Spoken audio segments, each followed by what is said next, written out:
with all of that, pause. Did you see the episode of Toys That Made Us on TMNT? Yeah, I did. I was about to say. I have watched that. Yeah, mm-hmm. Yeah. It's very good. I did not know it was like all that, mm-hmm. that whole ass thing. Yeah. Like just two dudes just randomly like, shit, let's make a fucking cartoon comic book shit. Somebody wants to make toys? Sure, fuck it. Like it's exactly what it was. And that's why it's 100%. And that's why if you look at all of what's crazy too is those comic books came out so rarely too, because it was just them in their basement and they did all the inking and writing and everything, and they were really big books. I have the original works. They recolored them and collected them into this big book that looks like a pizza box. And it's actually funny because I decided to start reading it to my kid, and I didn't remember how violent the original comic books were. Oh, really? Yeah. Have you ever read the original Eastman and Laird ones? No. They are super violent. The turtles murder people, like straight up stab them with like their ninja weapons are not like I'm gonna use this sword to block and then kick. No. Like the first like 5 panels, they kill like 6 dudes in an alley. Like they're extremely violent books. Not only are they violent, but like the shit they're teaching is not really great. And it's fine for a comic book. I'm not knocking their books, but for reading it to my 6-year-old, I didn't remember all this. Like the entire first comic book is about like them, the whole Shredder thing. But it's Splinter's asking his kids to kill him for him. Like, that's what he's doing. He's going through their origin and being like, now I have to ask you, since I've taught you ninjutsu, to take vengeance for me and kill Shredder. And I'm like, this is really fucked up. Like, their adopted dad just asked them to murder a guy after teaching them, like, homicide techniques. Like, that's what this comic book's about. It is kind of crazy. Time to get your fix.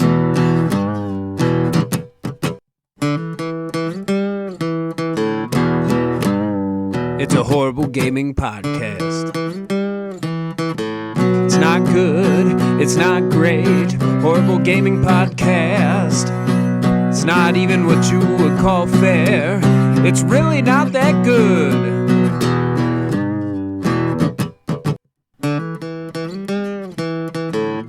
Horrible Gaming Podcast.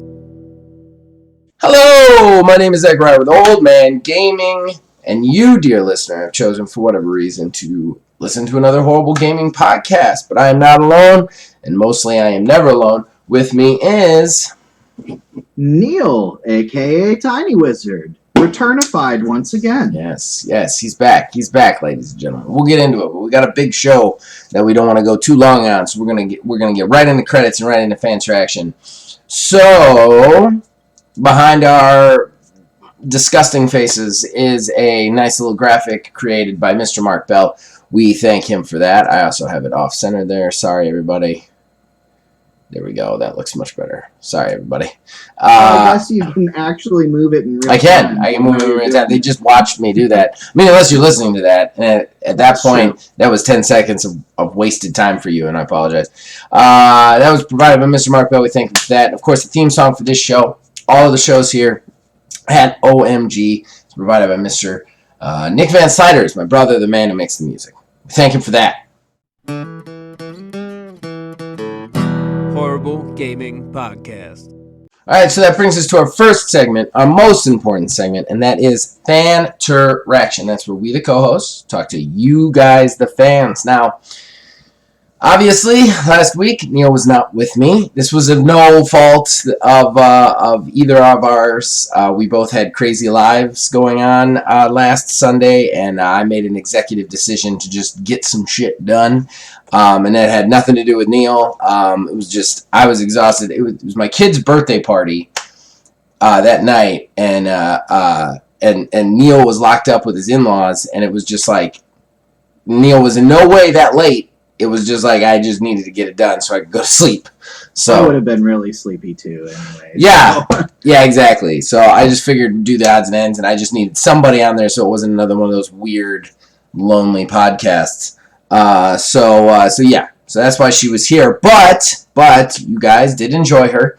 So I recorded some responses that she had to you guys, which we will get into in just a second. But let's go through these. First of all, William Ho'uin. Hi! Exclamation point. Time to get my fix. Have you played Death Stranding? Ouch. That's not a question to ask Zach. It's from Kojima. Yikes. My wife and I have been together for 13 years now, parentheses married for 7. We do have some stuff in common, but not that much, and it works great too. I think being different does help make things work. We complement each other. On video game movies, is there any gamers ever who ask for their favorite games to be made into movies? I sure never did. What about you? Spencer decided to recognize the Union, you say? I mean, no disrespect for him, but what else can he do? Yeah. Right. He could have done it a lot faster. That's the big thing there. And then he said, thanks for coming, Melissa. You did great, smiley face. And thanks for the show. Hashtag, where's Neil? Neil is right here. But before we get into our responses to you, I recorded some things for my wife.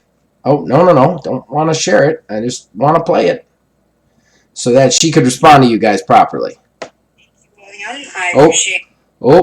This is the first time I've ever done this, so hopefully you guys could hear this because it's from my phone. Thank you, William. I appreciate the compliment. Congrats on 13 years with your wife. Hopefully, what you guys don't have in common keeps you together. I think that's probably what works best for us. Danny? Oh, that was the next response. So there you go. That was Melissa responding to you, Will.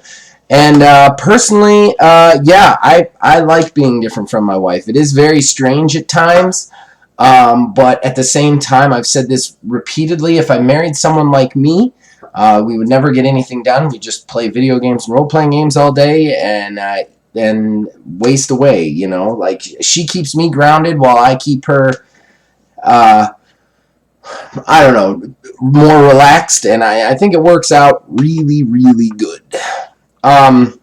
As far as your other comments, I don't think I've ever asked for a movie out of a video game. I've repeatedly said over and over again, I don't like the idea of video games becoming a movie. I don't like the idea that in our country, the highest form of art is a movie.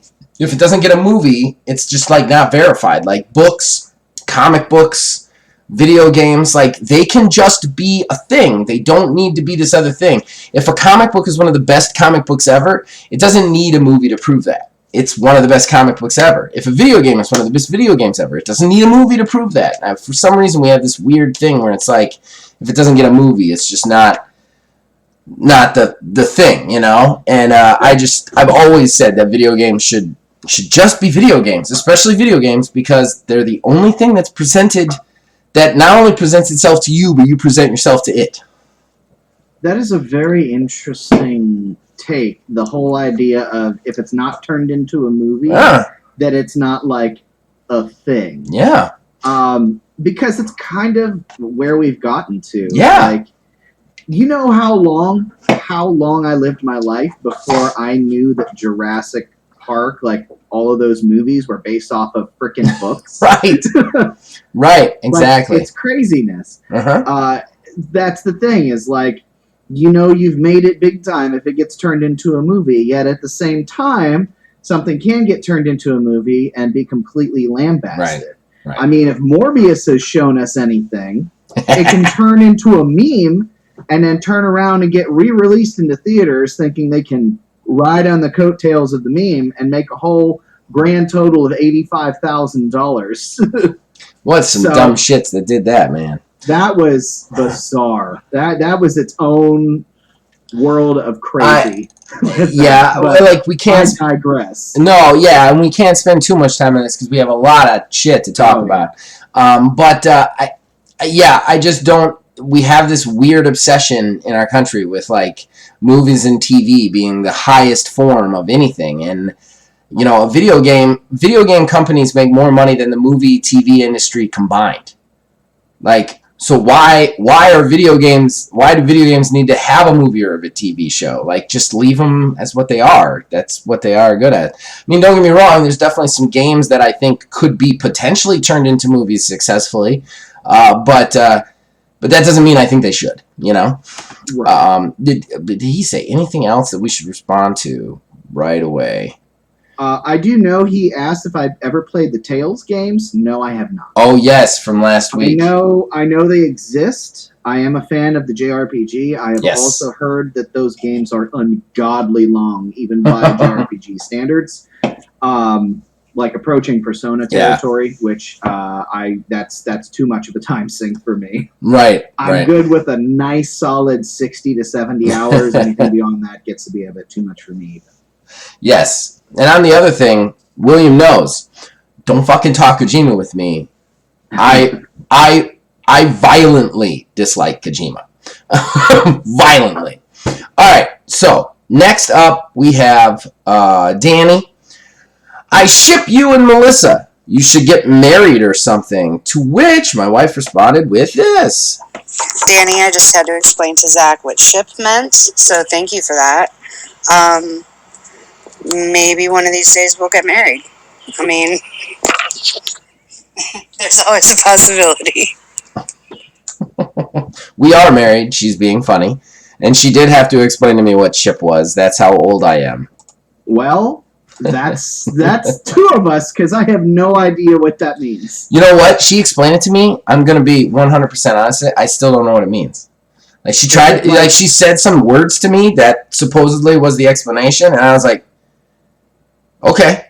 But I didn't know. Relationship, like, I think it's like you want them to get together. Like, it's like Ross and Rachel from Friends. Like, I want to ship Ross and Rachel, like, put them together. Like, it's like in a relationship. Yeah, like that. Like, you pick them to ship, I guess. I don't.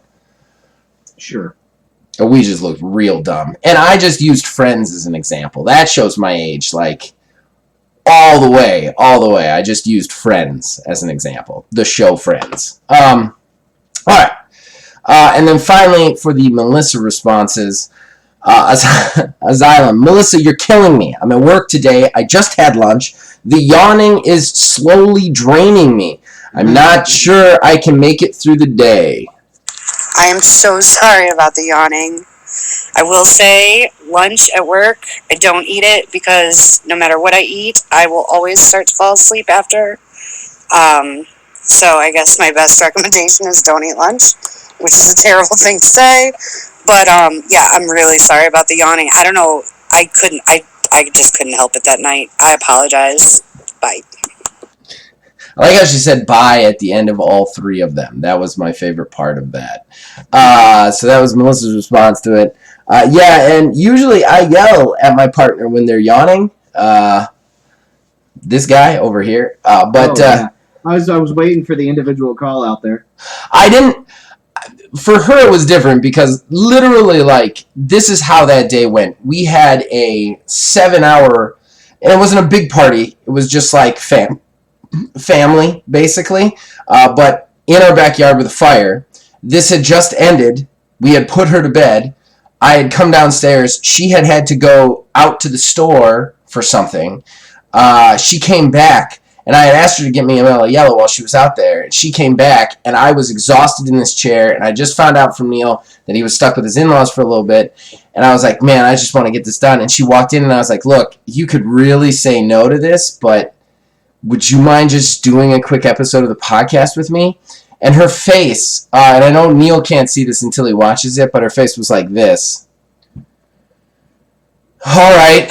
And her hair was everywhere, and she was exhausted. And the fact that she said yes, like, I couldn't get on her case for yawning after that. Like, she was more tired than I was. And then Asylum's final comment, why, Sony? Games to film / shows doesn't/rarely works. Hope this isn't their only idea to stay alive against Xbox. Halo, the TV series, has a plasma fingernail. WTF? Question mark. So, I didn't watch the Halo series. I have never been more glad to make a decision the way I did. From everything I've heard from it, even though IGN just puckered right up for that one. But yeah, so I'm glad I didn't watch that, but I agree 100%. Like, they don't have to be movies or shows. They just don't. And if you're going to do it, just don't make it about the person or character that the people play. Like, those people are like they're extensions of the players. Like, don't make it about them. But money. Yeah, we recently have just come across a login for Paramount Plus. Nice. I was not paying money to watch that Halo show, but now that it is no cost to me, I, out of just sheer morbid curiosity, may try to watch the first 1 or 2 episodes. Nope. I know I'm going to hate it. He has sex in it. He bangs somebody in it. Like, that's insane. Walt Cortana watches. Like, I didn't need to see it. I read a review of that, and I was like, what?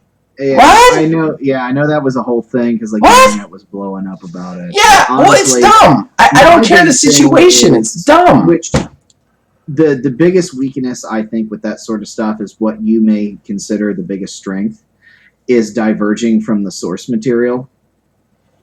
Because with... I don't think that's a strength at all. This series is supposed to be canon adjacent, but it's just like, yeah, sure, we use some elements of the canon, but we're just gonna shit on everything else. No. Like, I've always maintained that you at least want to keep the canon. You just want to have what happens within the story not be a game, like one of the games. Yeah, this is tough because, again, they want the money of having Master Chief on screen. And what's a Halo show without Master Chief in it? I get that to an extent. But that's also the main reason you don't do this. You just don't do this. And as far as canon adjacent, don't do it. Like, that's not good. That's not one of what I would never consider that a strength. The only times I consider that a strength is when the source material is like loose enough that you can kind of do whatever you want with it. You know what I mean? Like, right. Like Teenage Mutant Ninja Turtles, all-time favorite comic book from IDW, all-time favorite superheroes. Love the Teenage Mutant Ninja Turtles. I don't know if I've ever talked about that on this podcast, which is weird at 144 episodes. No, but I'm sure you have. I'm very okay. I love the Ninja Turtles. They're one of my favorite. I have the entire first run from IDW in my comic book collection. I have the original works that I collected, like the original Eastman and Lards. Like, I love Ninja Turtles. I've played all the video games. And I've watched many of the different series. But Eastman and Lard, did that original comic book out of their garage, and they just needed to make money. So anybody who wanted to do something with that, they greenlit it. So you just have all these different types. You've got the old 80s cartoon where they're just silly and wonky, and then you've got the more serious stuff that came later. You got the movies that were closer to the comic books, but also kind of Disney-fied. And then you have like you have all these like different iterations of that. You want to make a movie about that and change a lot of shit, you can get away with it because everybody's taking a crack at it. Everybody's taking a take at it. Halo is one thing, man. It's never been anything other than that one thing. You can't just decide you're going to make it another thing. And you can't just decide that with like these like the Xbox game Messiah, basically. You can't do that. That's like saying, I'm going to do a movie about Jesus, but it's going to be Bible adjacent. You can't do that. Like, it just doesn't work. You know what I mean? Yeah. Okay. Well, that's fan trash, and we got a lot of shit to get into. Oh, no, wait. There's one other thing. I don't want to miss this. And unfortunately, I might suck a little time out of this, but, I said any place where anybody posts things, we got to make sure it's up. And William Houen posted this at 11:07 a.m. today, and he said this could be a discussion subject for the next podcast. Man, that's modern gaming for you. Woo!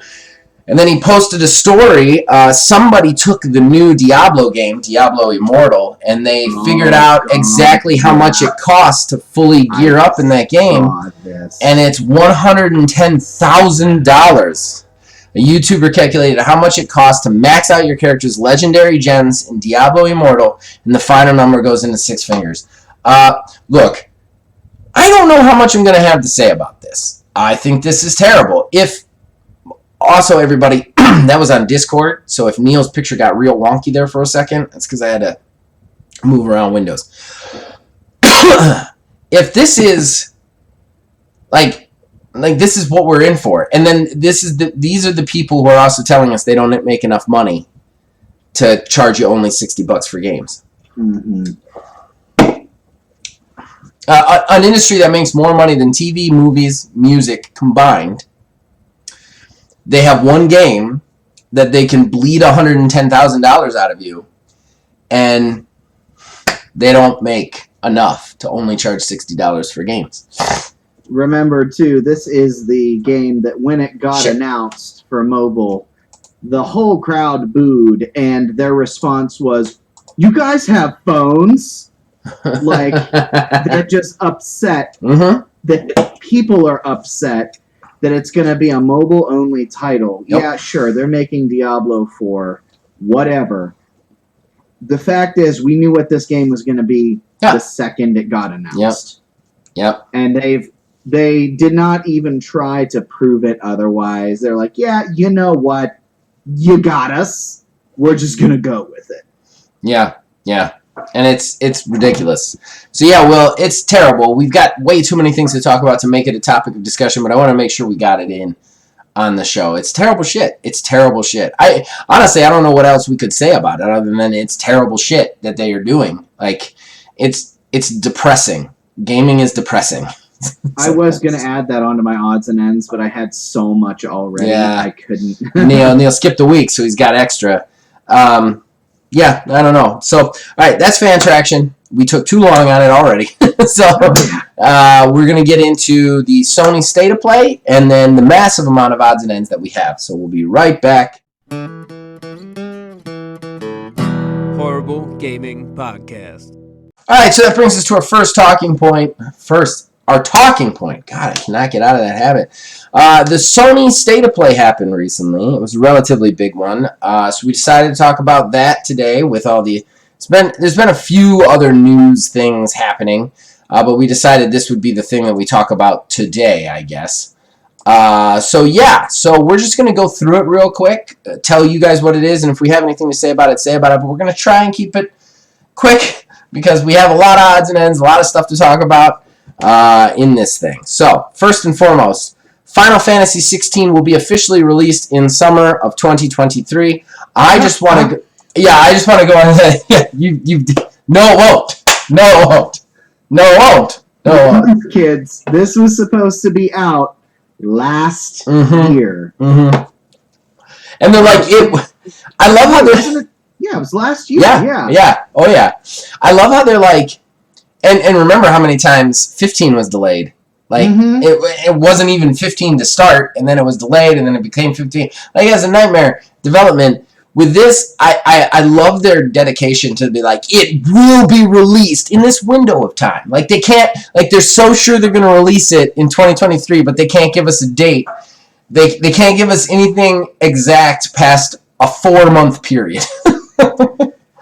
Yeah, and just this announcement here on its own, this, honestly, the only thing I really have to say about the game itself is, sure, it does look cool. You got, like, kaiju battles with the summons. Right. You get to take control of them, which is a really cool idea, and it looks like they're really getting into the fast-paced combat now, more akin to Devil May Cry. In fact, one of the combat directors from Devil May Cry is working on this game. So I think that's really cool. I really like the combat system from 15. I don't even like anime stuff, but that kept me playing that game a lot longer than I normally would. Just because it was that kind of like I don't know, I really liked it. It was such a good merge with action and strategy. Yeah. Now, all of that aside, this means that we have, outside of this, major stuff in development. Kingdom Hearts 4 and Final Fantasy VII Remake Part 2. we will see neither of those games before 2025. Easy. I'm not gonna see either of those games before I'm dead. Are you kidding? Like, that's just not happening. Like, the fact that those were announced for the next generation. This isn't coming out until 23, summer of 23. Theoretically, they don't even have that many studios. Playable completely start to finish. Yeah. I don't necessarily buy that.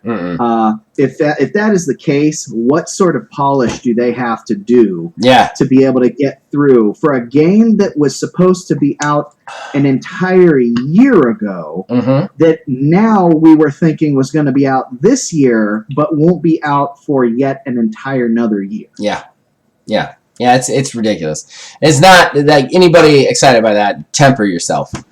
Next one we got is Resident Evil 4 Remake is officially announced. I mean, this was a matter of time. They already remade 2. That was hugely successful. They remade 3. Also relatively successful. They're going to do this with all the old ones, you know? Yeah. I mean, I think 4 they're going to stop, though. You think? I mean, well, 5 sucks. Like it's renowned as suckage, you know? I don't know about 6, but 5 was the one that ends in the fucking volcano. That's ridiculous, wasn't it? The boulder punching, yes. Oh my god, that was ridiculous. The boulder, yeah. I played that with a friend, and I was laughing through the whole thing. I was like, and when the guy is in the lava and he's still not dying, and like they're on a helicopter that's rescuing them. Where did the helicopter come from? And they're like, here, take these to finish him off. And there's just bazookas on the rescue helicopter. Like I was like, oh my god. This is hysterical. I want to get that game. I'm sure I could pick it up real cheap somewhere because I want to play through the ridiculousness of it. It is ridiculous. The Final Fantasy VI was regarded as the lowest point in the series. It's straight up action. You mean Resident Evil 6? What was that? Resident Evil 6. You said Final Fantasy 6. Oh, I did? Yeah. Jesus. It's all right. Resident Evil 6. Right. My bad. Yeah. But yeah, Resident Evil 6 is regarded as like one of the maybe 6 is the one I'm thinking of then. Like one of them had this ridiculous. Yeah. All right. So moving on. Resident Evil Village is also getting the VR treatment. I don't think we have anything. Surprising. Yeah. This next one is the one that I think you're going to want to talk about. Street Fighter 6's first gameplay trailer was shown alongside a 2023 release window. I actually didn't get to even watch the trailer on that one. I just didn't get to it. So what'd you think, man? Like, I'm guessing you watched the trailer. Yeah, you're a Street Fighter guy. Yeah, it had been announced a little while ago. Really intrigued, but there was no gameplay of it. They have had a massive dump of information too since that was shown here. It is going to have an open world story mode, and it looks like it's almost like Pokemon, to where like you walk around and certain people are going to want to fight you.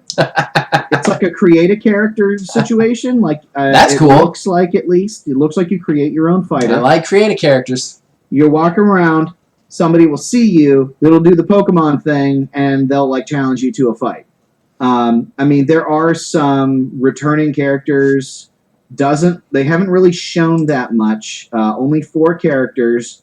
One of them was a DLC character for 5, who was the most recent DLC character. I forget his name. One entirely new character, and then Ryu and Chun-Li have been shown. From what it looks like, they are going to do tag team battles akin to what they had in Tekken Cross Street Fighter. That's cool. So you can have 2 teams of 2 and swap out from what it looks like. The art style looks very interesting. Very like graffiti based, but it's all very colorful whenever you do your special moves. But one of the coolest things that they're doing is they are actually getting actual tournament announcers to do like recorded lines for whenever you like pull off moves or stuff like that. So like whenever you're in the middle of a fight, like let's say you counter somebody, you'll hear an actual tournament announcer saying like, oh, and you know, here he goes with the counter. Oh, will it? Oh, cool. Like stuff like that. Like that. Like somebody's calling a fight, basically. Yeah. And the biggest thing out of all of this, though, was something that wasn't super announced. It was a tiny little detail at the very end of the trailer. Okay. It is going to be back on Xbox. Sony, Capcom rather, shot themselves in the foot last time. They signed for console exclusivity to the PS4 for Street Fighter V. That limited the audience. Yeah. I know myself. I bought Street Fighter V when I bought our PS4. Mm-hmm. The controller layout is completely different than what I'm used to because I played 4 primarily on the Xbox. Right. So I couldn't do anything with that. And by the time I got around to buying Street Fighter V on Steam, it's already so far, beyond the life of the game. Basically, you have to know exactly what you're doing or you're going to get the floor, you're going to get wiped with. Right. You know what I mean? Yeah. I took words there for a second. People are going to wipe the floor with you. That's what I was trying to say. You actually sound kind of excited for this one. I really am. Okay. I really am. I think that this is going to be... the one where I'll be able to get back into the series. Okay. And all of the stuff that they're doing is stuff that I've really wanted for a long time, and it looks great. If they have tag team battles where 2 players can play on the same team as co-op through the game, you and I should stream that shit. Oh, I would do that in a fucking That second. would be amazing, man. Tag team it up. I would love to do that. I'd love to do that. All right. So, anything else to say on that one, man? Or no, just really excited. It looks interesting. That all of that sounds good, and I love the idea of a character creator. I would love the idea of you and I being able to play co-op tag team with created characters. That would be absolutely for a fighting game. I don't even like fighting games. That would bring me in. That would bring me right in. Okay, so moving on. Horizon Call of the Mountain is going to be the next. They had already announced this. It's going to be a spin-off game in the Horizon world for VR specifically. Yeah. You play a side character who does a lot of climbing and archery from the description. That's all it looked like. A lot of sitting in a canoe. Look, do I have a problem with them making side stories in this world or universe? Not really. However, we've talked about this. We've talked about franchise exhaustion, and I feel like they hit something with this, and they're really saturating us with this. We're getting a show. We just got the second game. Now we're getting a VR game. They've already announced there's going to be 2 more of these games coming. I feel like they're over pushing Horizon right now. They should just be happy with the second one and just kind of wait for this stuff to organically play out, Yeah, and what's really interesting about this is Guerrilla did this with Killzone. They did the same exact thing with Killzone. And the first Killzone was awesome. Hit on their hands, and they're like, great, let's just do more of that. And they burned themselves and everybody out there out with these games. They're like, we want to make something different. We want to change it up. And they had all that creativity pent up, and then they released it in the form of Horizon. And it's great. They were like, wow, this is such a good game. Can't wait for a sequel. Sequel came out, what was it, 5-6 years later? Something along those lines. Yeah. And it reviewed well, plays well, good game. I myself am still playing it. And then within, what was it, a month or 2 of the release of the second Horizon. I feel like we got these announcements. I feel like we got these announcements before this thing even came out. I remember us talking about the VR. Yeah, I feel like we were talking about the VR side story before this game even come out, and because we were talking about let's just do it and release it, and then all of a sudden we got tons of announcements. The show was recent, but the side story we already had heard about, and I don't know. I'm glad these games are good, and I played the first one. It's a good game. I'm sure the second one is good too. I just I feel like they just it's oh, you like this? Here's more, and they just jam it down our throats, and then we get sick of it.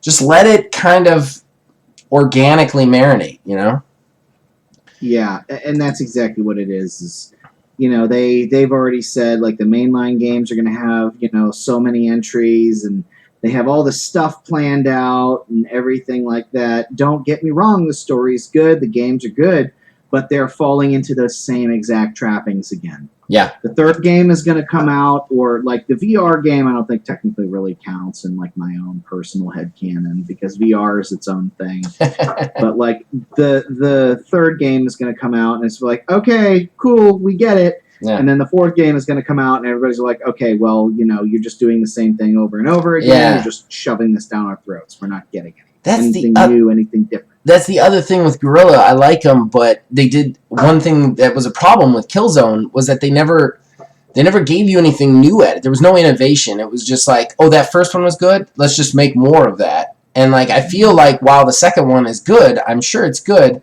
I don't feel like there's a lot of innovation there, and I haven't played it yet. But from what I've seen, it's more of the first game. Am I wrong there, or with Horizon? Yeah. Yeah, 100%. And like, that's, don't get me wrong, that is what I wanted and expected from the sequel. So right. I'm enjoying that. But you see what I'm saying, right? Like, what was that? You see what I'm saying, though. I mean, if the third and the fourth one is just the more of this, it's like, what are you doing new, you know? And that's the thing, is like if you take a step back and like remove the fandom goggles and look objectively, you see that sure, Horizons, the Forbidden West is a sequel. It continues the story. There is nothing really supremely new in there that changes up the formula. Yeah. And it makes it like a new revolutionary thing, right. or justifies its existence other than to continue a story. Yeah, seriously. Then moving on, we had Horizon Forbidden West get a major update. Includes New Game Plus, a transmog, a way to reset skills. I don't think we need to say anything more about this. Just a nice update for everybody who's playing it, right? Moving on, Callisto Protocol's gameplay trailer confirms a December 2022 release. I don't know shit about Callisto Protocol. I'm gonna show my weakness here. I don't know anything about. I know it's a horror game, so probably it's not interesting me, but I don't know anything about it. Real briefly, sure. I will say I'm kind of excited for that one. Okay. I am not a horror game guy. I do not like spooky shit. Yeah, I don't like haunted houses. Nope. I don't like scary movies. Nope. I don't like being scared. No. I don't understand why I own this. All of this said, Dead Space is one of the single greatest games I have ever played. Okay. I'll take your word for it. What it does for not just the genre, but like game design and everything in general. Like there's no HUD in the game at all. Right. All the information that you need can be gathered from on the screen, like the spine, the lights on the spine is your health.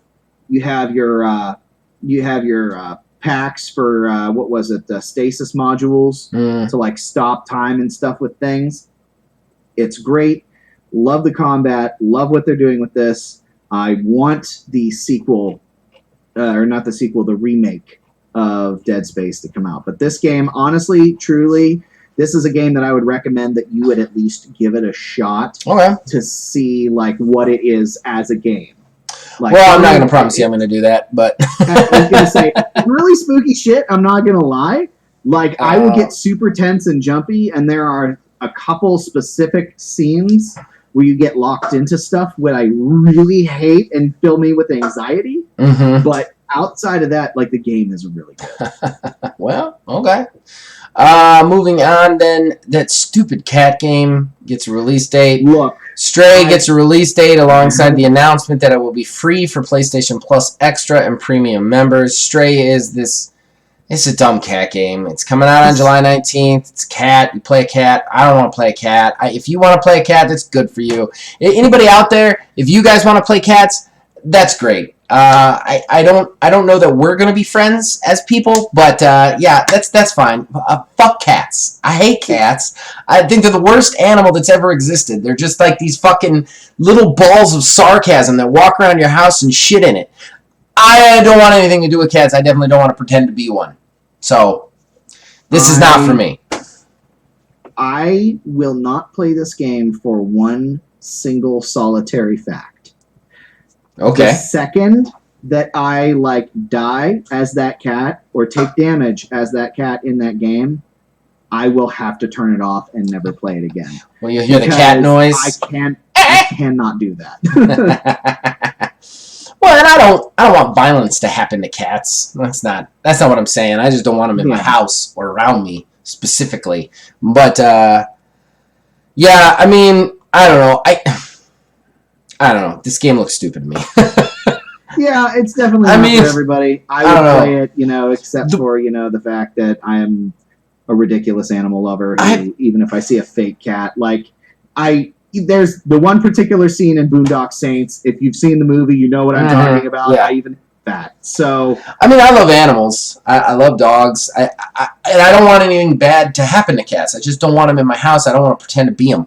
And the thing is with this too, I think one of the things that amplifies my hatred of it is the way the internet melted down for this. Like when you remember when it was first announced that it was like a game where you played as a cat, and everybody was like, "Holy shit! I can't wait to play the game where you play as a cyberpunk cat." And I was like, "What? Is this what we are as a society? This is what you're excited for? Collectively as a people, you pretend to be a cat, an alley cat? I don't know. It's also the worst musical out there. Sorry, I love Andrew Lloyd Webber, but Cats sucked. Moving on. Marvel. This one I'm excited for. Marvel's Spider-Man Remastered and Spider-Man Miles Morales will swing onto PC in 2022. August 12th, it's coming to PC. Great choice. Can't wait for these games to come out on PC. They look cool, and I'd love to play them, and I couldn't because they're exclusive to PlayStation. And I'm glad they're coming to PC. PC fans will get to play these Spider-Man games. I do want to say, can we release Ghost of Tsushima on PC? Please? Please, please, please? Holy shit. Yeah, I think that's a little weird. I mean, from what it seems like, I think eventually it will.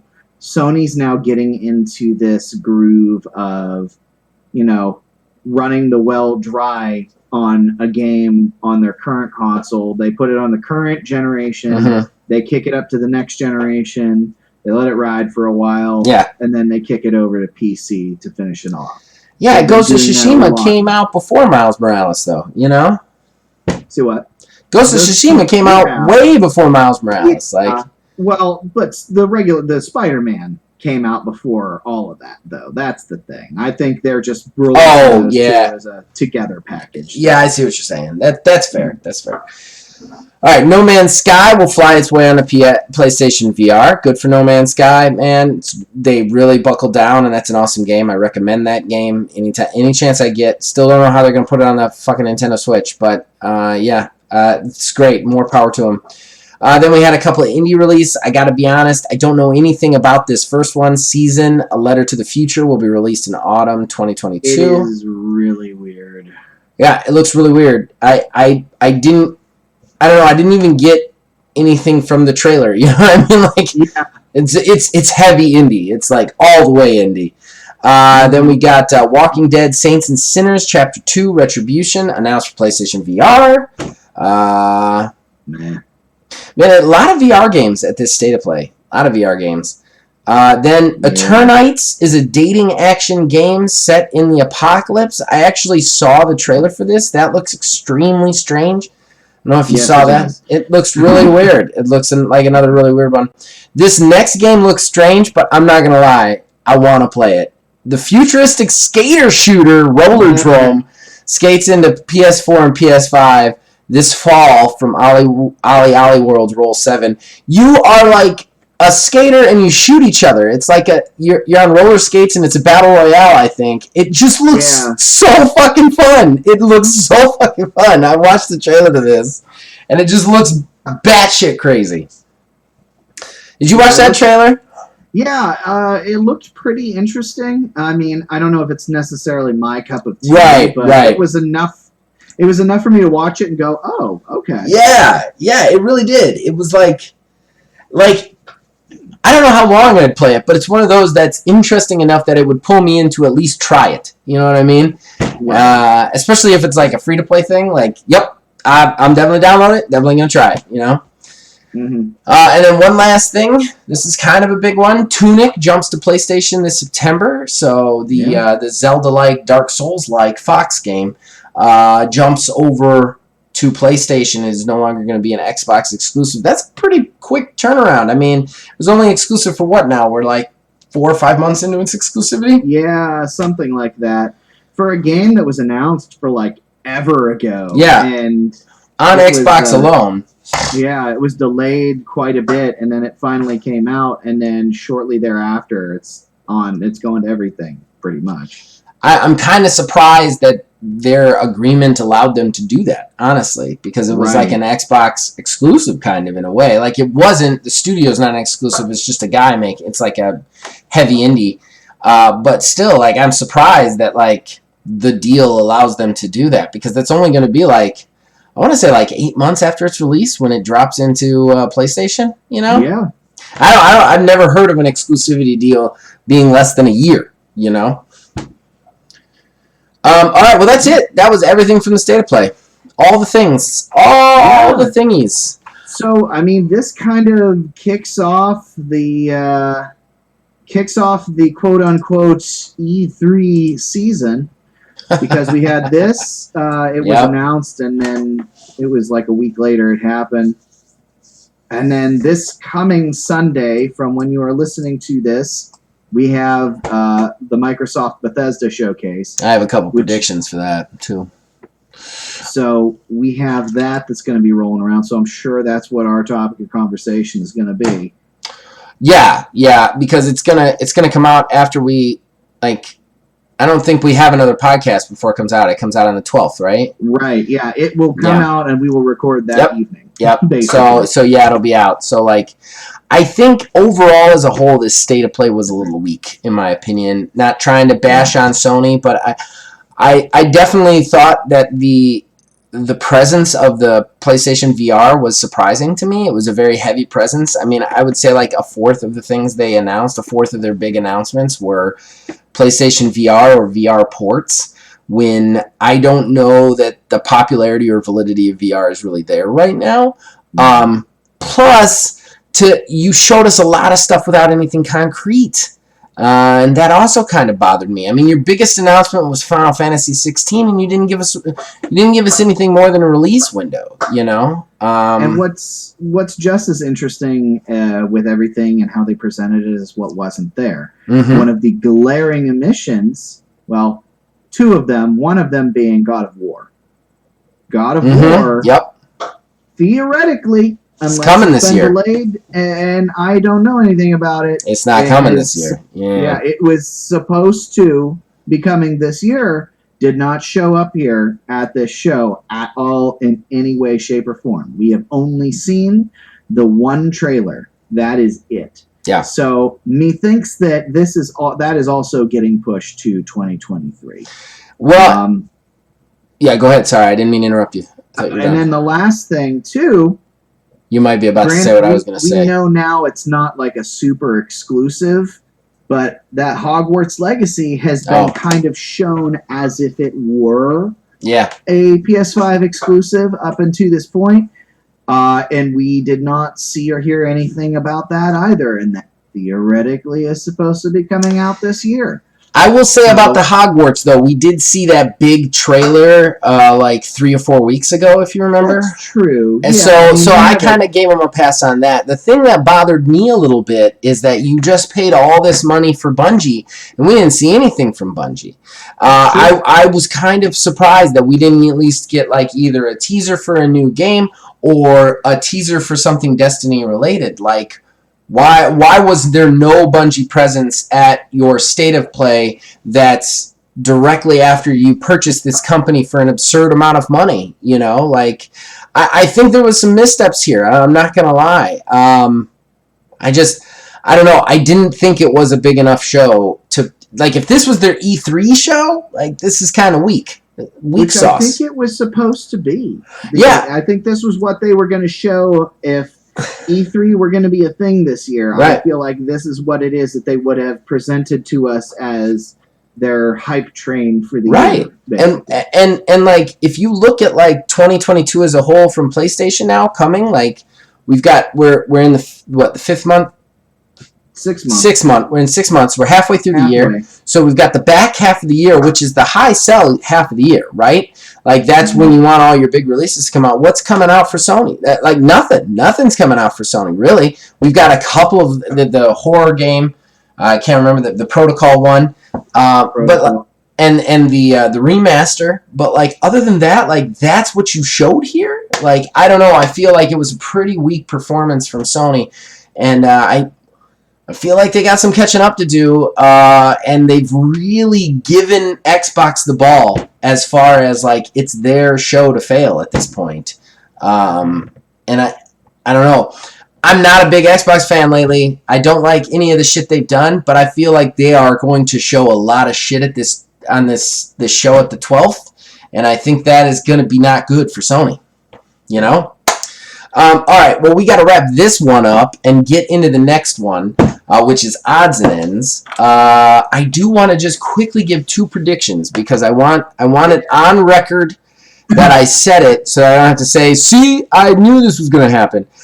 2 things that I think are going to be at the Bethesda show, 100%. I think, number 1, Midnight Fight Express will be announced, and it will have a release date, if not come out on the 12th. And then I also think the TMNT Shredder's Revenge will be announced for Games Pass day 1, and it will also get a release date at this show. Yeah. Yeah, not big announcements, but here's my thing. Midnight Fight Express is designed by one dude, and it looks like an awesome fighter that I've been really excited for a while. It's slated for release this year, but he's gone very quiet. However, he did say his last post was he will have more information in June.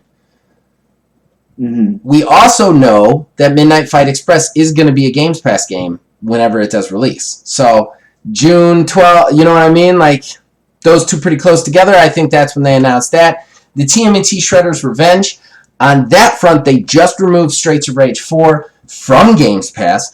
TMNT has been going on and on and on about how they're going to release this summer, and then... which it is, ladies and gentlemen. And .mu has a huge, good relationship with Games Pass. Usually they take off their old game before they put the new game on. I think we're going to see the same thing here. I think Streets of Rage 4 got removed to make room for TMNT, and I think that's going to be the big announcement from them in June. Those are my 2 predictions for the Bethesda show. The only thing that I want to throw out there for Sure. the Microsoft show, Bethesda show, whatever we want to call it, no matter what, we have to see Starfield gameplay. 100%. If Starfield gameplay does not exist at this show, then, I mean, we have serious problems. Oh, it already got delayed. It's been delayed indefinitely. Like, they don't even have a release date for it. I mean, they did push it back. I didn't know if it was an actual indefinite delay. They have not set a release date. They said it's not going to make the November date, and that's that. Like, they haven't said when it's releasing, just 2023. So, yeah. So, this is Cyberpunk all over again, ladies and gentlemen. Yeah. You're not seeing Starfield this year, possibly not the next. It's just going to get delayed, and then when it comes out, it's going to be a fucking train wreck. I'll tell you what I'd like to see. What I'd like to see anything about at all, fucking Fable. What is going on with that? You guys announced that 2 fucking years ago. We'll get into that in odds and ends. Oh, okay. All right, well, let's get to odds and ends since we're at 50 minutes, and I know you got a ton. So, we'll be right back with that, everybody. Horrible Gaming Podcast. All right, so that brings us to odds and ends. This is where we like to just cover a few... I am doing this wrong. They are going to hear an echo of you. Fuck me. What?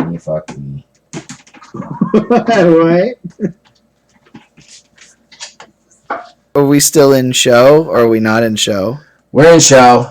We're in show? Okay. Yepers. Okay. All right. Oh, my God. I knew there was something wrong with my vision. If you guys have heard an echo of Neil for some time now, that is because I didn't have my headphones plugged in, and I was listening to him through the speaker.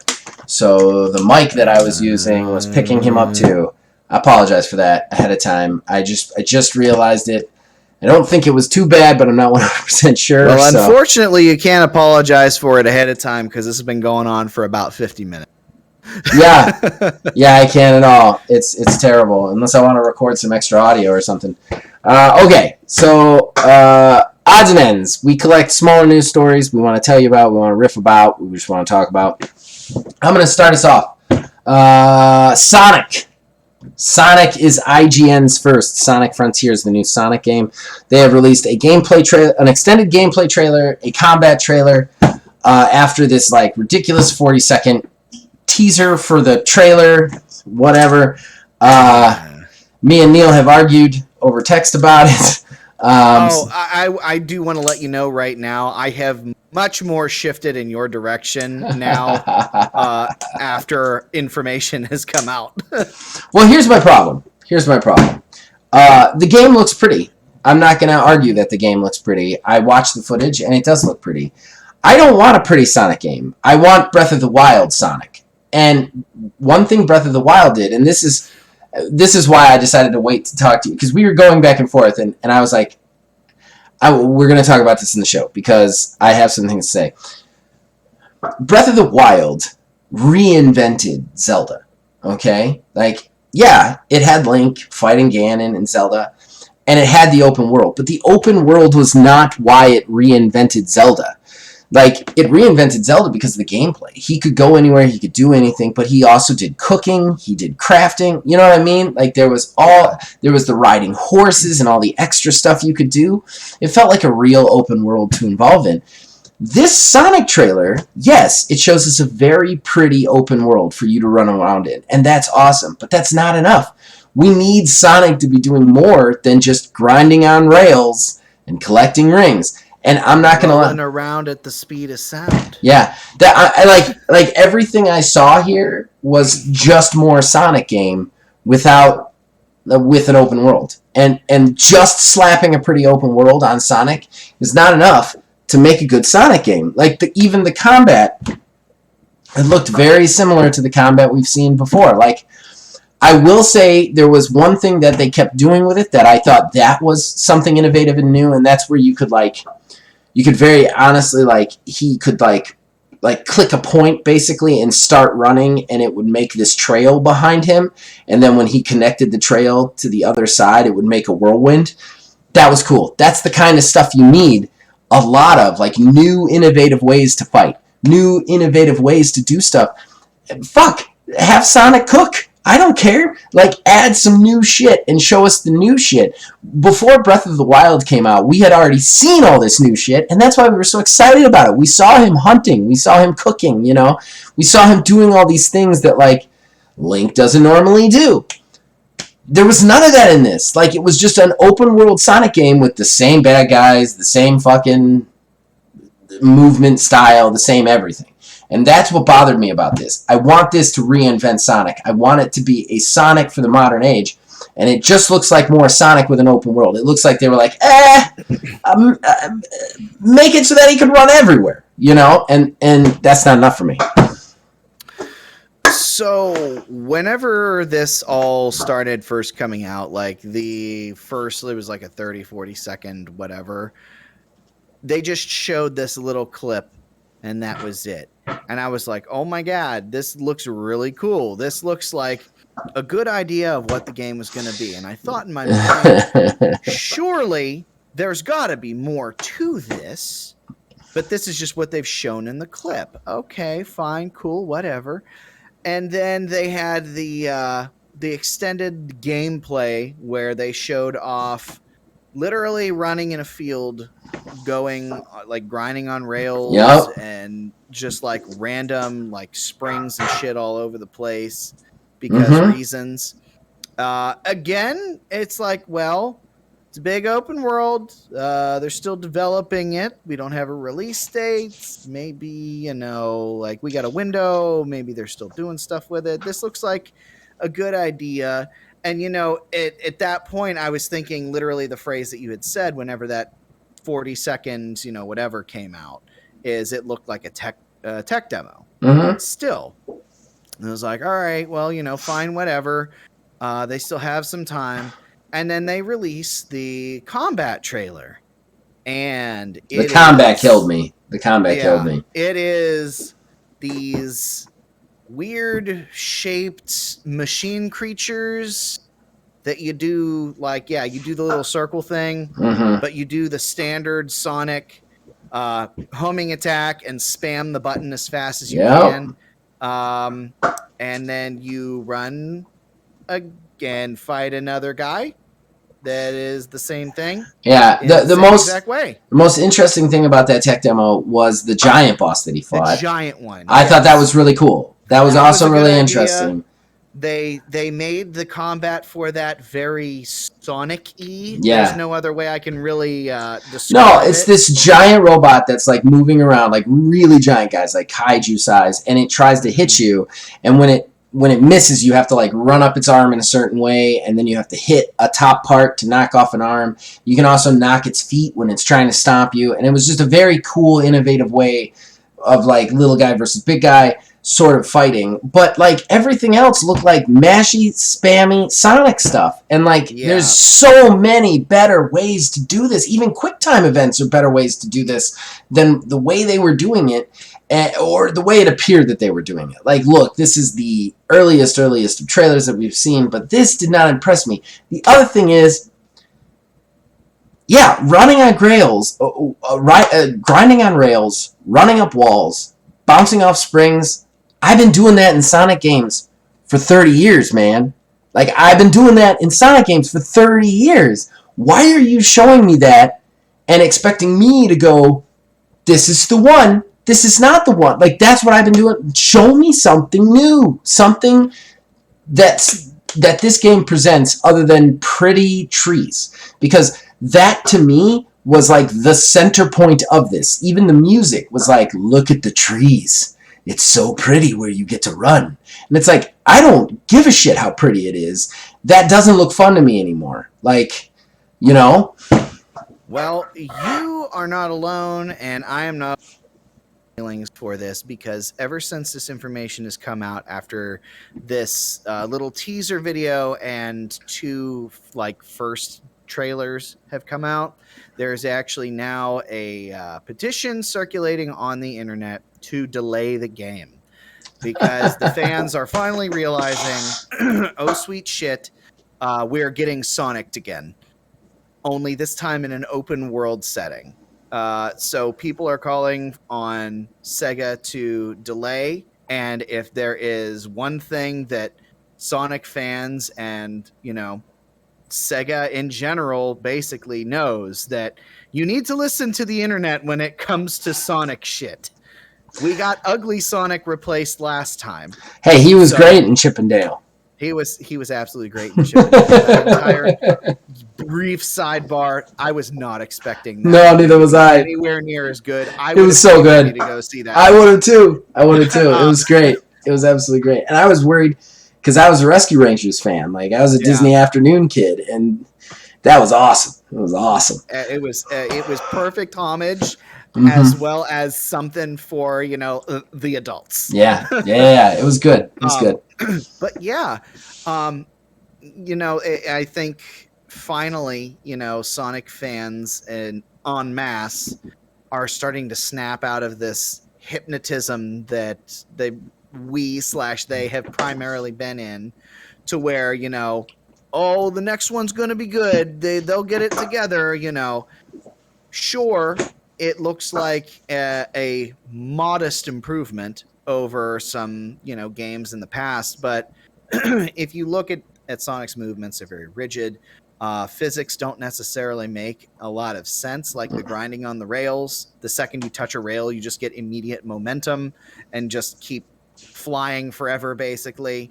And these are things that people want to have changed, and I do not blame them, and they are absolutely right in asking for these things, because Sega should know, if they don't delay, or if they, don't actually turn this thing around, what's going to happen is the game's going to come out, people are going to buy it, they're going to hate it, and it's going to be the Sonic cycle all over again. Yep. I mean, I tell you, it'll make for some great Game Grumps episodes.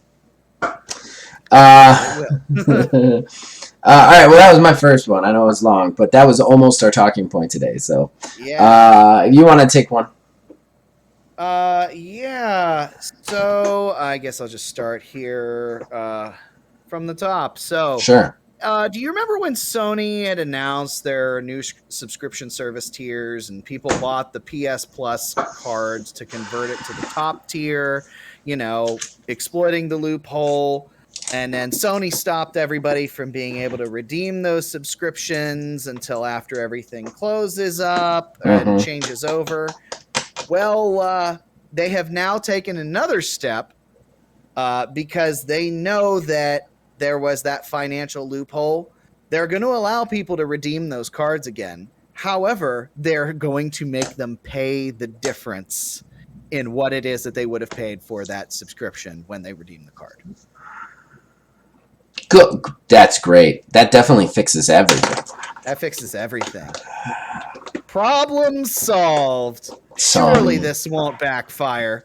Sony, get it together, guys. Get it together, guys. Like, seriously, what are you doing? Like, I feel like you're like, we can beat Xbox, but we could do it with a hand tied behind our back. Like, what are you fucking doing here, man? All right. All right, I'll do one. All right.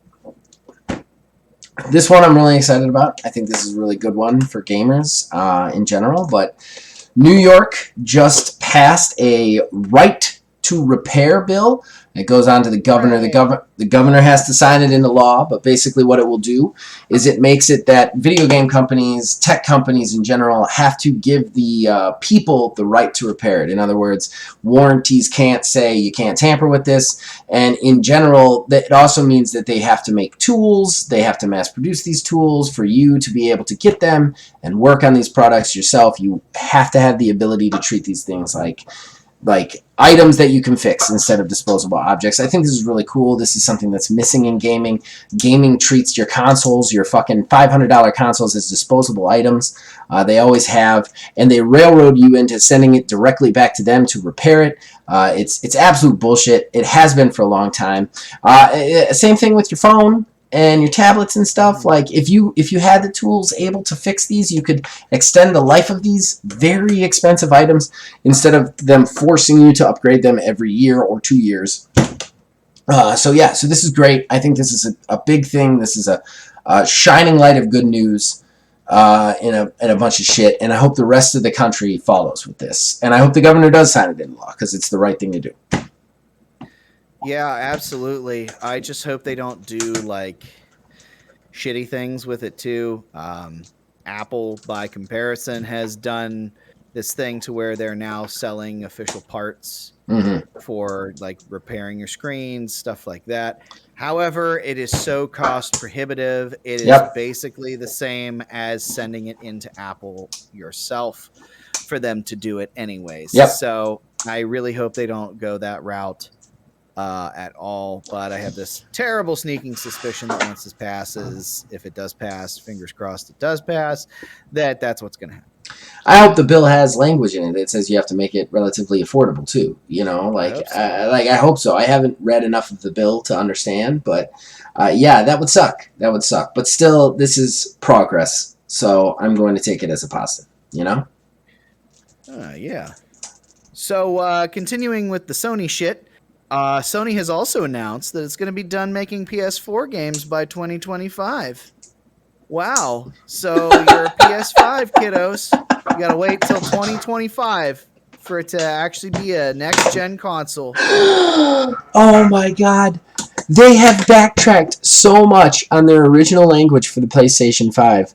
Before the PlayStation 5 ever came out. Like, that's how far back they've gone now. This is ridiculous. Ladies and gentlemen, when these systems were going to come out, there was 2 advertising campaigns. 2 very different ways of thinking. On one side, you had Xbox said, we're going to make consoles for everything. You can play these games anywhere. You can play it on Games Pass. You can play it on your PC. You can play it on your phone. That's what we're doing here. Buy the new consoles if you want the new consoles. Otherwise, don't. Then you had PlayStation, who were like, we're not going to do any of that shit. We're not making anything backwards compatible or forwards compatible. We're leveraging the new technology. That's what we're doing. That's how we're going to do this. PlayStation 5 is going to have PlayStation 5 games. That's it. Since then, these companies have both done such a batshit crazy 180 on these that it's fucking insane. This is just the latest step. Xbox now, you can't play any of their fucking new games on the old stuff. They've even said that, which is completely counterproductive to what they said in the first place. And then Sony has, like, because they can't sell enough PlayStation 5s, has said, oh, all of them are coming out for PS4 now. Which again, if you needed to leverage the technology to make the game, you couldn't put it on PlayStation 4, which means they were lying to you the entire time just to make you think that the PlayStation 5 mattered more. And that's ridiculous. The only game that leverages that technology is Ratchet and fucking Clank. Like, this is ridiculous. This is shameful, and I can't believe more people aren't mad about this. Yep.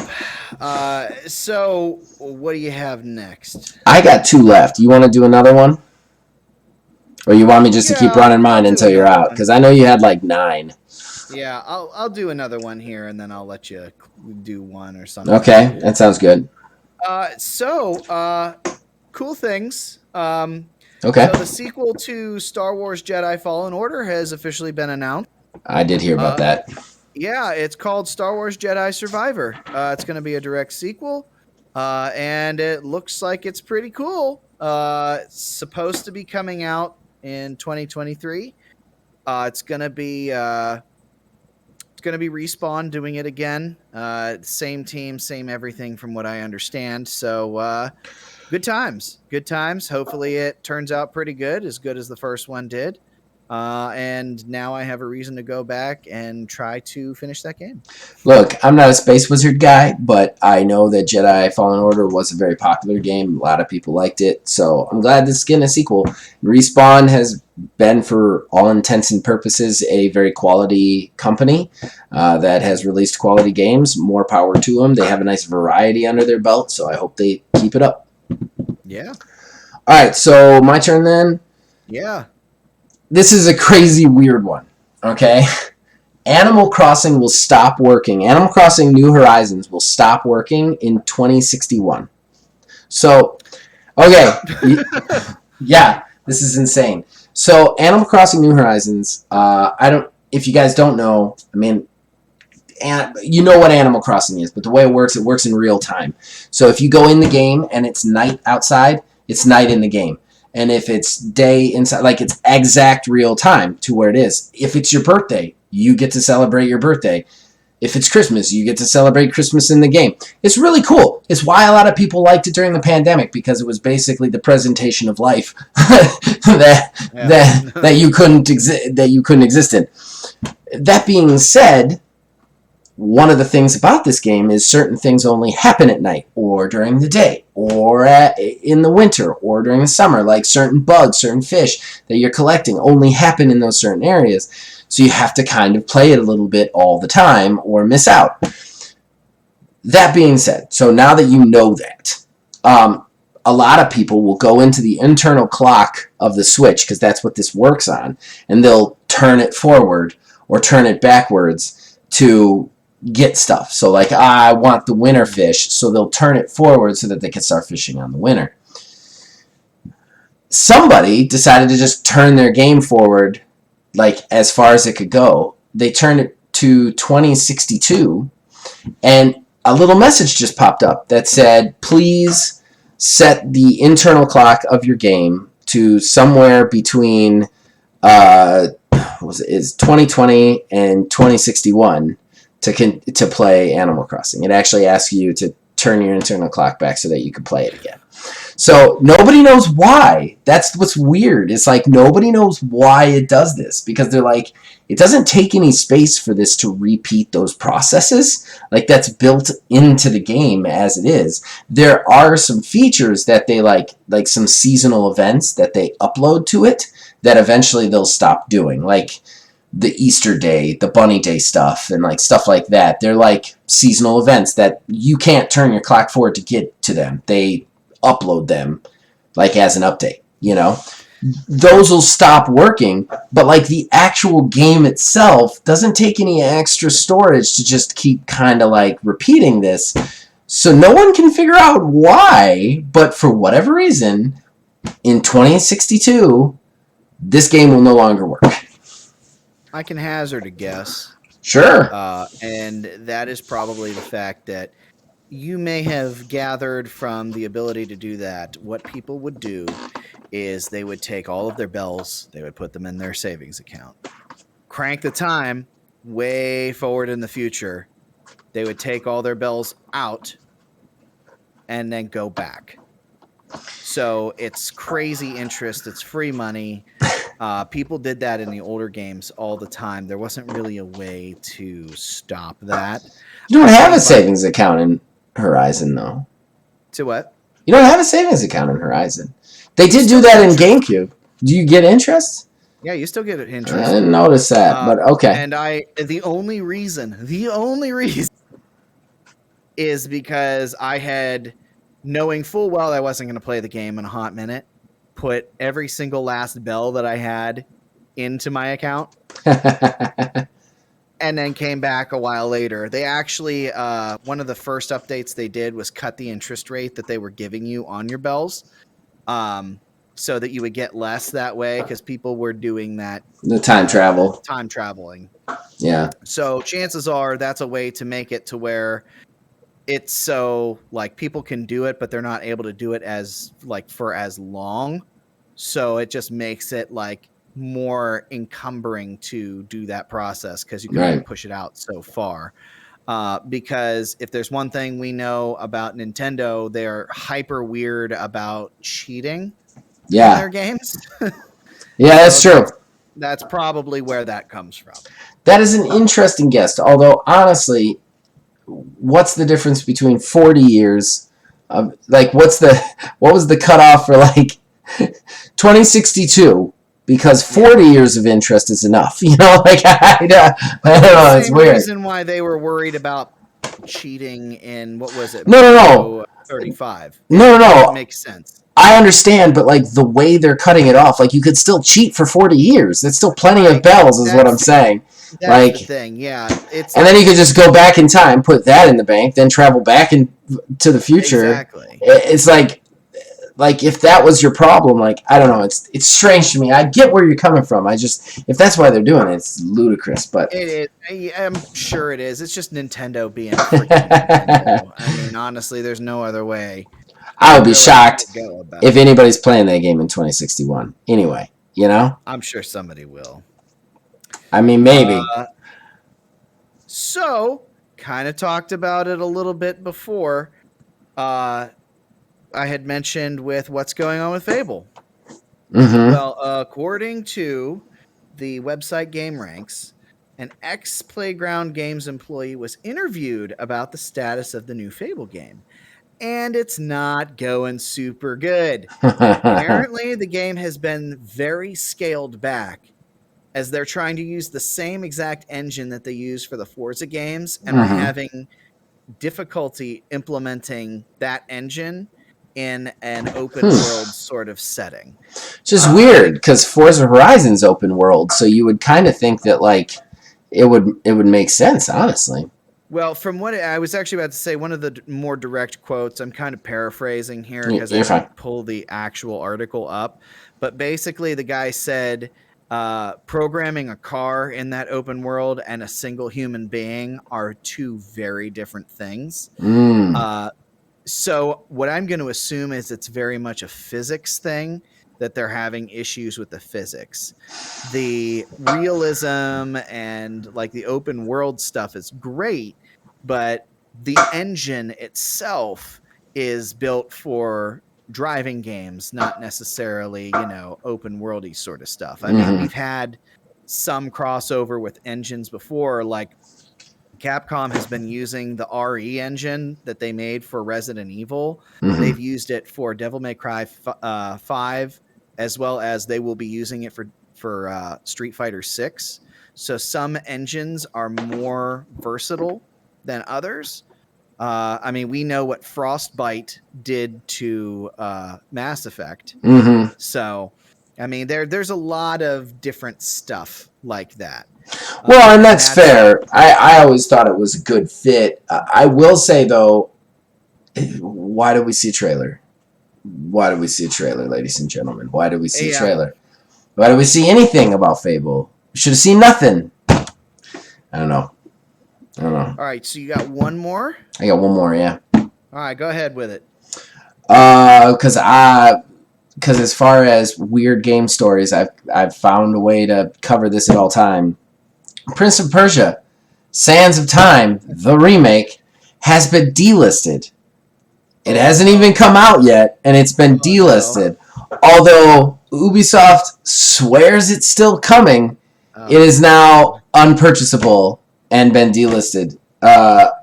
What? Why? Okay, I don't know.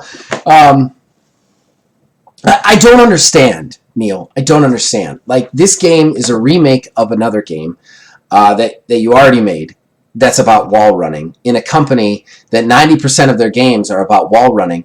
You don't have to make any of the story for this wall running game. It's already there. Like, all you have to do is reanimate the characters wall running. All you do is make wall running games. I don't understand why this is so hard to do. I don't understand why this is hard to make. It's not a new IP. It's not Skull and Bones. It's not like you're making something from scratch. You're literally doing the thing that you've been doing for 10 plus years with a thing that's already existed. So, like, what is happening with this game? I don't get it, man. Yeah, it is. It's such a bizarre thing because every time we talk about this game, I always ask the same question, but wasn't it announced like 2-3 years ago? Yes! Like, it was announced forever ago. I don't understand. It was announced when Far Cry 6 was announced. Not 6. Was it 6? Was the last one 6 or 5? 6. Yeah, it might have been 6. It was announced at the same time 6 was announced. What is happening in the world where, like, that, like, I would have understand Far Cry 6 getting delayed more than this. Like, this isn't a new thing. This is a game that already exists. You're taking a game that already exists, you're putting it over here with better animation, and you're literally doing the one thing that your company is known for doing. Like, that's it. Ubisoft makes, like, a lot of games, but what game is it known for? Assassin's Creed games. Assassin's Creed games are running on walls. It's what they do. They make run on wall games. Why is this so hard? Yeah, I'm not sure. The script is written. I don't know. If they were even building a new engine or either, were they? No, it's just a remake. I don't get it. I really don't get it. I really don't get it. So really, that makes no sense to me. Makes no sense. None. All right, I'm done with odds and ends. You keep going. Alrighty. So I only got 3 left. Okay. This one is a nice kind of feel good sort of thing, and it's really short, sweet, and to the point. Okay. EA is actually going to be putting John Madden himself on the cover. Yeah, that's nice. He died last year early, if I remember correctly. Yeah, I think so. Yeah. So I did not realize how much responsibility he bore for EA coming into existence. Mm-hmm. Yep. So, yeah, if anyone wants to look that up, it's really interesting. Long story short, some random guy wanted to make a football game, and he was consulting with people, and John Madden said, "That's not a fucking football game. Get this shit out of here." And they retooled it, actually made it a game that Madden would put his name on.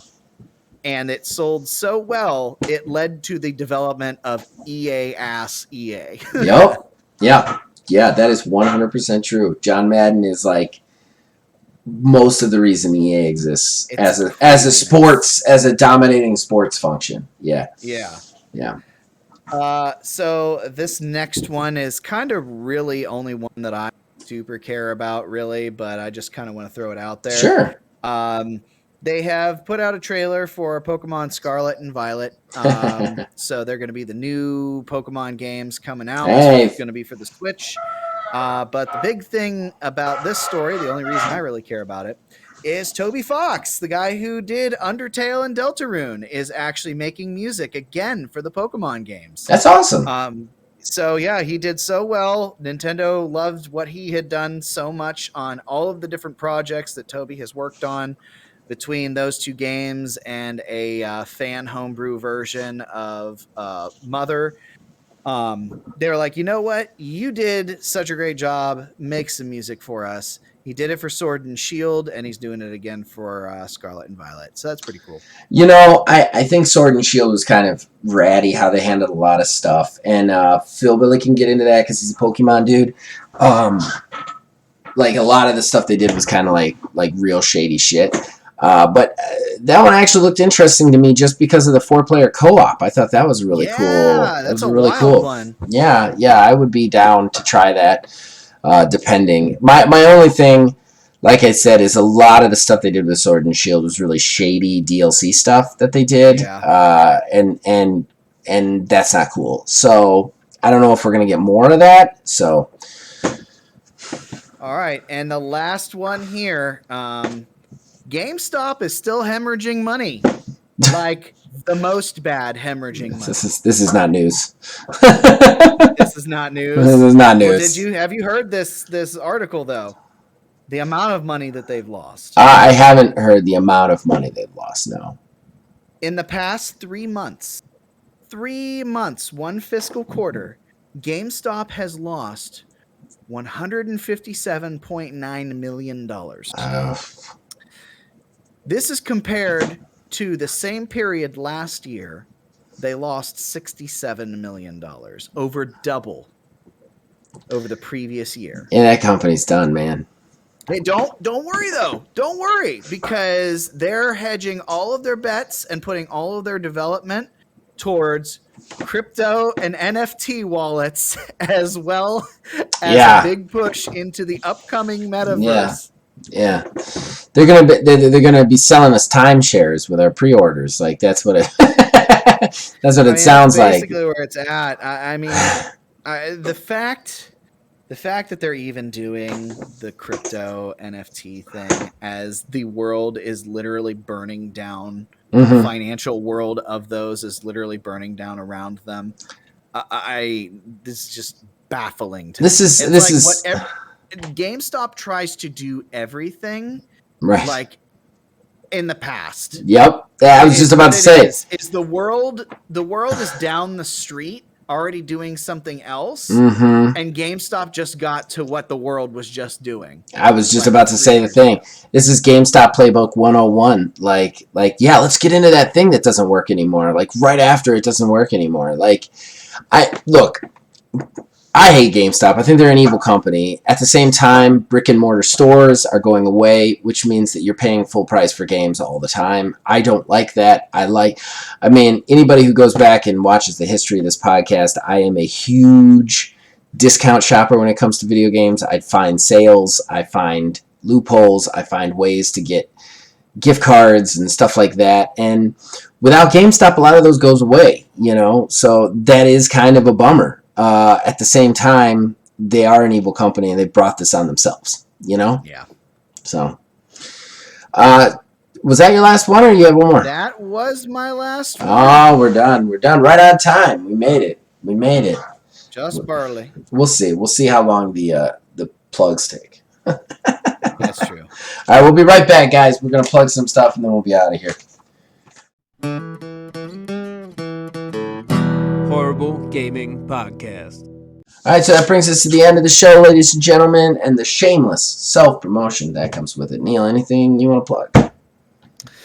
Yeah. So we just kind of talked about this literally right before we jumped into the segment here, but the stars have aligned, and barring any sort of shenaniganery over the next few days, we will be doing the firefight again this coming Wednesday, and I can actually say I will be streaming it too, because I have the ability to do that, and I've been talking about doing a stream for goddamn ever, and now I'm actually going to be able to do it when we do this here. So yeah, Firefight is going to be super fun. There's no way we're not going to razz you about turning your chat on. There's no way. Just prepare yourself for that. Look, after that one time, I don't know if I told this story or not, or if it made it into the show, whatever. I did go ahead and do a solo stream one time just to kind of test the waters. I went through and I did the story mode, the arcade mode playthrough on Street Fighter 4 on PC. Just one playthrough, whatever.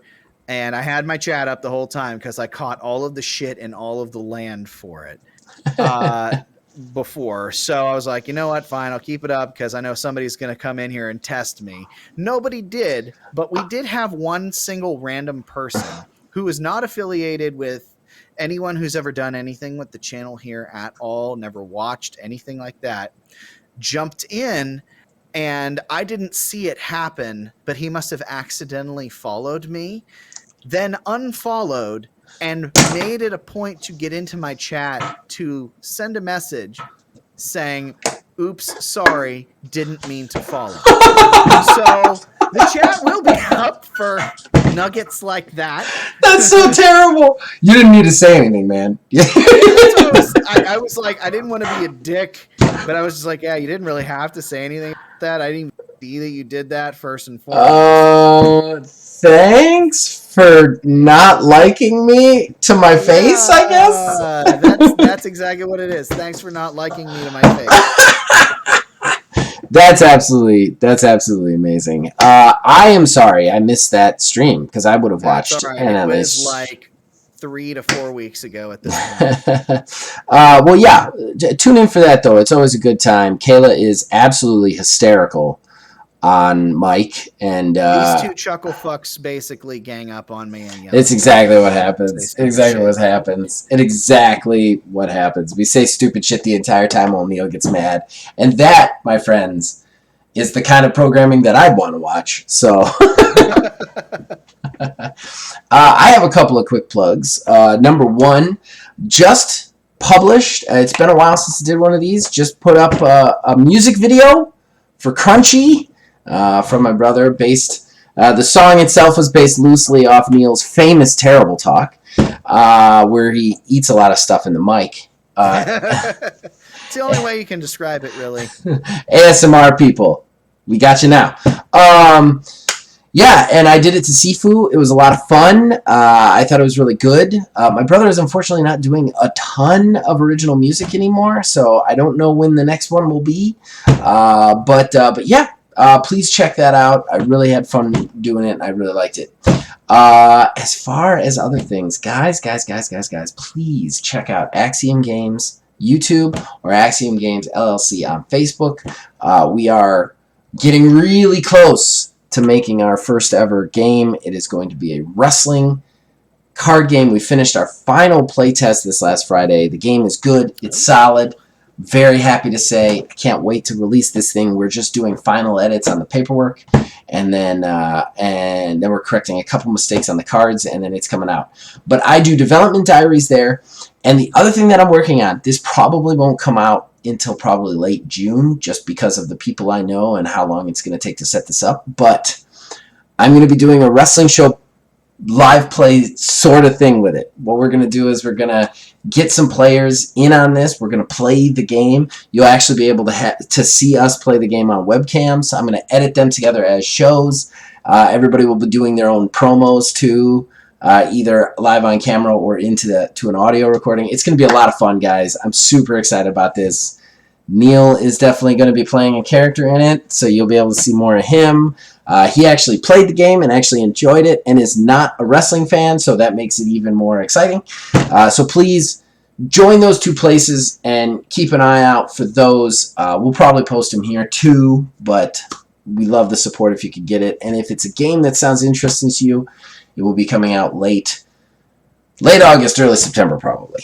Yeah. That's it. That's all the things. Normal streams are taking place. Normal shows are taking place. So yeah, just keep an eye out for those. And that's it, guys. You know, you can contact us on Facebook at OldManGamingDH, on Twitter at OldManGaming9. You can join our Discord. Link is in the description below. You can influence us in all of our shows from there. And as long as you keep watching and listening, we'll keep making them. See you guys next week. All right, we're done, man. Hooray. Hooray indeed. Who fucking rah. Do you want to hear the story of when I pissed myself at the zoo? Well, that's a lead-in. Please go on. So, my kid had a zoo field trip, right? Yeah. I decided to chaperone on that trip, especially since it was her birthday. It was really nice because there was a lot of chaperones, so I got to just be with Stella. I didn't have to have a group of kids. So it was just me and her with the zoo, okay, for like 4 hours. Akron Zoo. So we get to this point where I really need to go to the bathroom, okay? But the problem is I am a dude, she is a girl, so I can't go into the men's room with her. So I needed to find another chaperone because we were just walking around by ourselves so that they could watch Stella for a couple minutes while I went in to go to the bathroom. Looking around. Finally find a guy. Hey, please, can you watch my kid for a second? Sure, no problem. Run into the bathroom. I had to go real bad. Run in the bathroom, get up to the urinal, zip down my pants, pull little Zach out, start going. Happy, I made it, I'm good.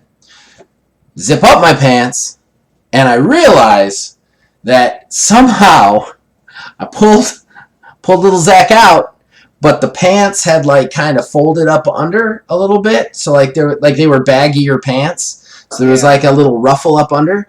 So I just pissed right onto my pants. Like just all down my leg, like a river of pee. Like you can't hide this. It's just urine everywhere down my pants. What's even worse is the Wednesday that we were doing this, it was like 85 degrees out.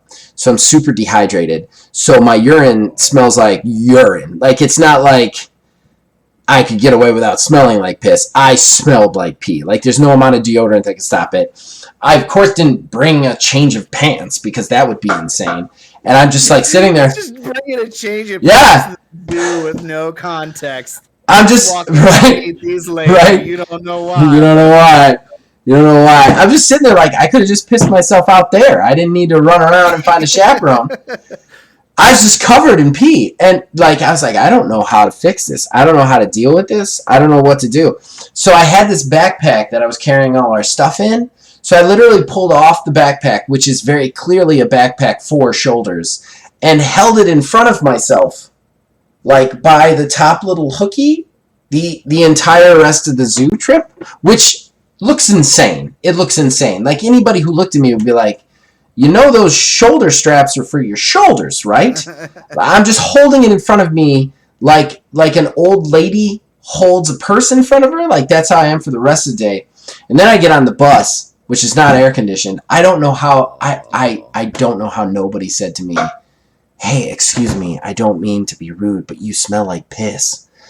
What's going on there? It's a thing that you don't normally just lean There's in no and way. tell people. There's no way they didn't smell it. There's no way they didn't smell it. So to make matters worse, right? We've been having a bunch of water problems on our street. Okay. So like water main breaks and stuff like that. It was all supposedly resolved though. And we could check our kids out when we're done with the field trip. Just go home. So I'm like, all right, we're done. You know, the pee kind of dried on the bus, so I smell like it, but you can't see it anymore. So I'm like, okay, but I feel so dirty and disgusting. So Stella gets her backpack. We go. I'm like, thank God, we're gonna go home. I'm just gonna take a shower. I go into the bathroom. I turn on the water. I'm like, man, that water pressure seems low. Fuck it, doesn't matter. I gotta get water on me and soap on me as soon as possible. I step into the shower. The water turns off because they are working on the water main again, and we have no water. So I literally reek of piss. I had to go back into my room, pull dirty clothes out of the laundry basket because I didn't want to put anything new on, put them on, and just sit in my piss smell for the next hour and a half. It's times like that is when I would absolutely find a way to make it into a gym shower or like Oh. rent a hotel room. Oh, Just man. get a hotel room just for the shower. Well, the thing was, it was my kid's birthday. Oh, So, like, God. I can't go anywhere because, True. like we're not having the party that day. We're having the party the weekend, but it's for us. She wants to open presents. I decorated the house before I went up to meet her at the school, and, like, there's cake, and Melissa's going to be home in, like, a half an hour. Well, not a half an hour. It's going to be, like, an hour, but, like, I can't just go with her to a hotel room. You know what I mean? I almost hosed off, but I couldn't have hosed off because I didn't have water. Like, there was just no water. So, like, I just had to sit in my piss. It was terrible. I tell you what, though, being 40 years old and just having been through it all, it was weirdly unfazing because I was just like if I had been 20, like in my 20s and this happened, I would have been having an anxiety attack. Like, I would have been like, oh my God, I smell like piss. Everybody knows I pissed myself. What am I going to do? But, like, being 40, I'm like, well, this is just my reality now. I peed on myself and I smelled like pee. And if anybody asks about it, I'm going to look them dead in the eye and I'm going to be like, I peed myself. I peed myself in the bathroom because my dick, I did not pull it out enough of my pants. That's literally what I would have had to say, and that would have been it. So, yeah, I don't know. It's something about being old that it's like, I don't fucking care. Melissa had the best laugh when I told her about it, though. Oh, I imagine. Oh, man.